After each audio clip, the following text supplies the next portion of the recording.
Hola, soy Lacho y quiero platicar con ustedes de mi experiencia en los Juegos Olímpicos de Beijing. Después de lo que en algún momento ya les había platicado de la cobertura que hicimos en la Copa del Mundo de Alemania, no solo para mí, sino para todo el equipo de trabajo, ya la experiencia vivida nos dio la oportunidad de entender muchas cosas que en su momento logramos sacar adelante trabajando duro y buscando alternativas para poder cumplir con lo que teníamos ahí ya muy bien visto para lograr como objetivos que nos habían puesto también en la empresa. Bueno, una de las cosas definitivamente que nos ayudó fue haber vivido esa Copa del Mundo de Alemania, y eso nos abrió la puerta para poder estudiar y entender los diferentes comportamientos que nos vamos a encontrar en eventos tan importantes como las Copas del Mundo y los Juegos Olímpicos. En este caso había un nuevo reto, porque si bien es cierto sabíamos cómo se maneja un evento de esta magnitud, ya habíamos aprendido lo que traíamos de experiencia en la Copa del Mundo anterior. Ahora en los Juegos Olímpicos es una cosa completamente diferente. ¿Por qué? Porque nosotros pudiéramos hacer lo mismo que hicimos en Alemania con otros mundiales que hemos cubierto, pero no es solamente eso, sino que el ambiente, la forma de vivir y disfrutar los Juegos Olímpicos son radicalmente diferentes a una Copa del Mundo de fútbol. Y yo no podría decirles si es mejor la Copa del Mundo de fútbol o los Juegos Olímpicos, pero son de verdad completa y absolutamente diferentes. Los dos maravillosos, pero nos encontramos con un ambiente y con una forma de trabajar en los Juegos Olímpicos completamente diferente. Es un ambiente como de mucha paz, todos son amigos, casi nadie se enoja, pero también encontramos muchos obstáculos que no habíamos contemplado en el camino, porque llegar a China es una cosa impresionante. De entrada les voy a platicar algo que pocas veces he platicado porque tiene que ver directamente conmigo, pero cuando yo vuelo de México a Beijing fue un tema bien complicado, fue muy difícil. Parte del equipo había ya volado y yo tenía que llegar para poder cumplir inmediatamente. Cuando mi avión llegara a Beijing ya tenía compromisos para la inauguración de los Juegos Olímpicos. Entonces de entrada hubo cosas bien interesantes. Primero, cuando yo llego, vuelo y tuve que pasar por vuelos larguísimos, pero larguísimos, para poder llegar a Beijing. Lo primero, pues tuve que viajar obviamente a Estados Unidos. De Estados Unidos tuve que volar después a Tokio. Llegué a Tokio. Cuando llego a Tokio tengo que luego ir de ahí tengo que volar a Beijing. Cuando pido mi vuelo a Beijing había una complicación muy fuerte, porque ya muchas cosas que se estaban haciendo para los Juegos Olímpicos ya tenían bloqueadas, entradas bloqueadas, no solamente entradas de la gente que estaba ahí trabajando o de la gente que iba a visitar, sino ya también había bloqueado muchas cosas para los mismos medios de comunicación que no lograron llegar antes. Entonces fue un tema complicadísimo. Yo tuve que hacer varias de los diferentes vuelos.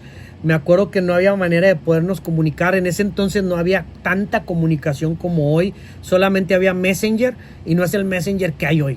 Era un Messenger completamente diferente, pero que sí era pues como un chat para poderte comunicar.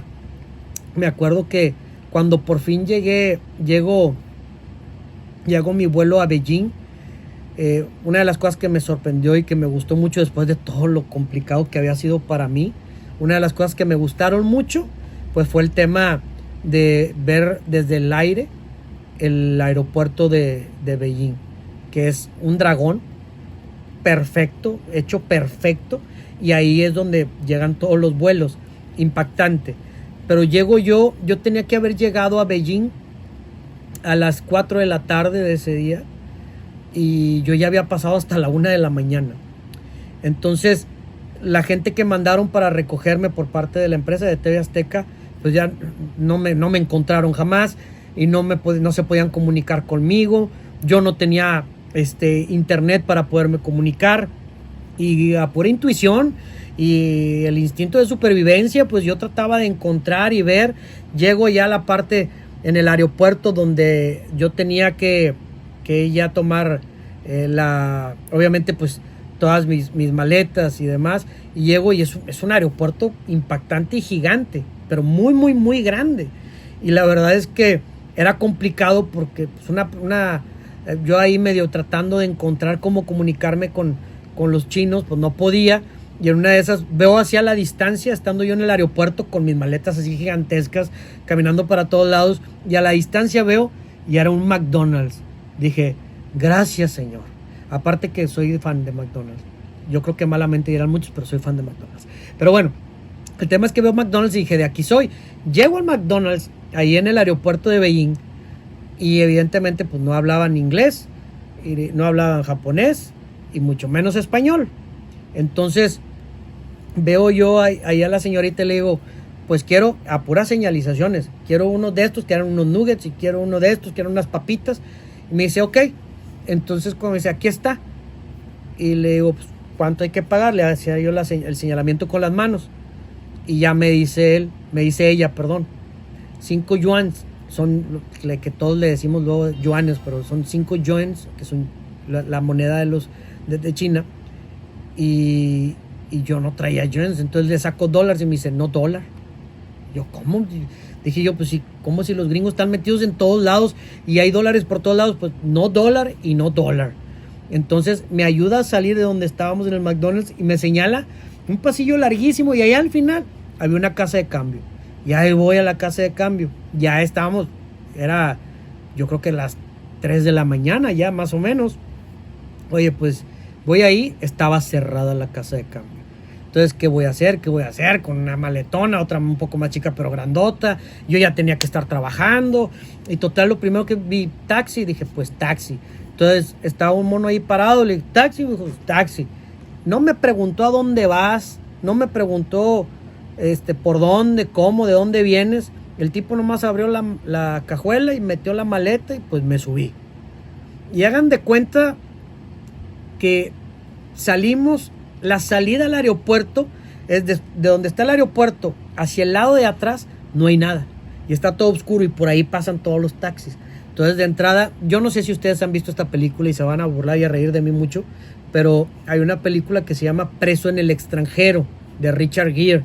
Para las nuevas generaciones yo creo que ni han de saber quién es Richard Gere, pero al tipo le implican en una situación ilegal que él no había hecho, pero como no sabía el idioma, pues no se podía defender.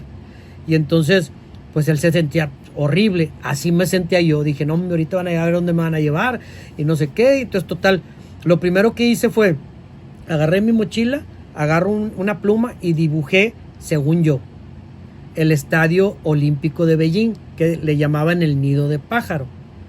Y yo, bird nest. Y él me decía, no English. Y se volteaba, pero bien mal encarado. Y yo, ¿qué hago? No, pues empecé a darle señalizaciones y no. Y entonces le digo, con teléfono, háblale a alguien. Y el tipo le habla a alguien. Entonces hablaban en chino. Y evidentemente yo sentía que estaban hablando de mí. Se escuchaba en el teléfono. Y se reían. Y yo, hijos de la... Y yo decía, chihuahua, ¿y a dónde voy? ¿Y a dónde me van a llevar? Entonces, total, le dije, le hablaba tratando de, oye, hotel. Y él, y hace una llamada, me pasa el teléfono y le digo, ¿speak Spanish? Y dice, no. ¿English? Yes. Ok, habla inglés. Entonces, le empiezo a hablar inglés y me dice, not that English. No, o sea, no hablo de ese inglés, pues no conozco otro. Total que el tipo cuelga la llamada, me lleva él directamente a un hotel. Llego al hotel y era el hotel, haz de cuenta que sale un tipo y empieza a hablar y era el tipo del teléfono. Entonces le digo, no me importa cuánto cueste, vamos a ver, quiero ver la habitación. Y empecé en inglés a tratar de decirle y estábamos batallando mucho con la comunicación. Total, le dije, ¿cuánto? Y en ese entonces en dólares eran casi, que eran como $110, una cosa así que me estaban cobrando. Y le dije, te pago eso y más, nada más necesito comunicarme, ya estoy aquí en tu hotel, necesito comunicarme con mi gente. Entonces, ¿tienes internet? Sí. Abrí mi laptop y me conecté en el Messenger de aquel entonces, y había un letrero grandote en el Messenger que decía: niño perdido, Lacho Gutiérrez, ¿dónde estás? El problema más fuerte que tuvimos es que uno de los parones fuertes que tuve en el trayecto de mis vuelos, por lo cual se retrasaron, es que cuando hicimos la escala en Tokio, hubo un atentado de bomba. No se llevó a cabo, pero les habían avisado que había. Entonces tuvieron que bajar a toda la tripulación para volverlos a subir, después de pasar varias veces por los centros de chequeo, obviamente, de todo lo que traes. Y entonces por eso llegué yo tarde hasta Beijing. Entonces, para no hacer largo el cuento, pues decía: niño perdido, ¿dónde está Lacho Gutiérrez? Entonces, cuando ya llego ahí, vi que me podía comunicar. En aquel entonces, la asistente y compañera ahí, que era asistente de Enrique García dentro de todo el proyecto, nos llamó mucho la atención que decían: pues, ¿dónde estabas? ¿Y por qué no? No, pues, yo pasé todas estas vicisitudes y no pude sacarlo adelante. Pero fue una de las cosas que más me impactó, una de las que más me impactó, además de otras cosas que viví dentro de la Copa del Mundo, porque no solamente fue esa parte por lo cual yo no pude llegar a tiempo para empezar a chambear. Ya ese día dormimos el resto de la noche y parte de la mañana y nos pusimos a trabajar y listo. Y dentro de la chamba, una de las cosas que me impactó mucho, son las formas en que trabaja la gente de China, cómo prepararon todo lo que se necesitaba alrededor de la Copa del Mundo. Llegamos y lo primero que hicieron es, me llevaron los compañeros, porque cuando llegabas a Beijing te metían a un padrón como si fueras un local, pero especifican en una credencial que te hacen que eres un local, pero que vienes de visita. Y entonces con eso tú puedes andar con esa credencial sin ningún problema por todas partes de Beijing. Y me llamó mucho la atención las formas en que ellos manejaban las cosas. ¿Por qué? Porque de una u otra manera, pues son mucho más ordenados que nosotros, son mucho más cuidadosos de las formas que nosotros, y nosotros somos más de: hey, tenemos que ir a hacer esta nota y vámonos, y súbete esto. Entonces, son de las cosas que más me llamaron la atención. Otra es que cuando tú agarras un taxi en Beijing o en China, tienes que tener mucho cuidado en varias cosas. La primera, tienes que buscar que sea un taxi certificado, porque sí pasan muchas cosas en China, es una realidad. Esa es una. La otra es que todos los taxistas, si tú les pides que pongan el clima, suben el vidrio, pero todos tienen el hábito de tomar té de ajo. Entonces subes las ventanas y huele a ajo el taxi, pero todo el tiempo. Y si le dices: mejor baja la ventana, entonces es un calorón porque el aire está caliente. Entonces son de esos detalles que son a los que te tienes que ir adaptando. Y la otra son las distancias para cubrir los diferentes eventos, ¿no? Me tocó cubrir eventos, por ejemplo, pues me tocó una de